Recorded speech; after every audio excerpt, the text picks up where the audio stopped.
Hello मित्रांनो, मी Marathi bartender आजचा video बनवतोय तो बिगिनर बारटेंडर आणि ज्यांना कॉकटेल वगैरे बनवायला आवडतात त्यांच्यासाठी हा व्हिडिओ आहे. बारच्या टूल किटमध्ये जे अवेलेबल म्हणजे पाहिजेच असे टूल्स म्हणजे काय त्यामध्ये माझ्याकडे आता अवेलेबल जे शेकर्स आहेत त्यामध्ये हे बॉस्टन आहे आणि हा कॉबलर आहे.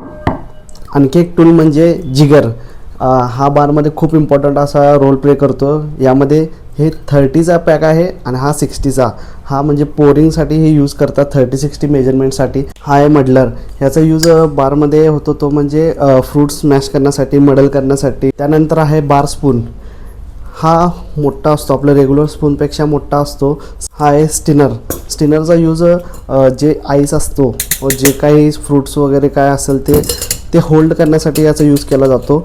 हा आहे मल्टी ओपनर. वाईन ओपन करण्यासाठी हा यूज केला जातो, प्लस बिअर ओपन करण्यासाठी याचा यूज केला जातो. हे आहे स्क्विझर, जे लाईम स्क्वीज करण्यासाठी याचा यूज करून मस्त असे युनिक असे कॉकटेल तुम्ही बनवू शकता. जर तुम्हाला हे प्रोडक्ट परचेस करायचे असेल तर मी माझ्या प्रोडक्टमध्ये ॲड करतो, तिथून तुम्ही परचेस करू शकता.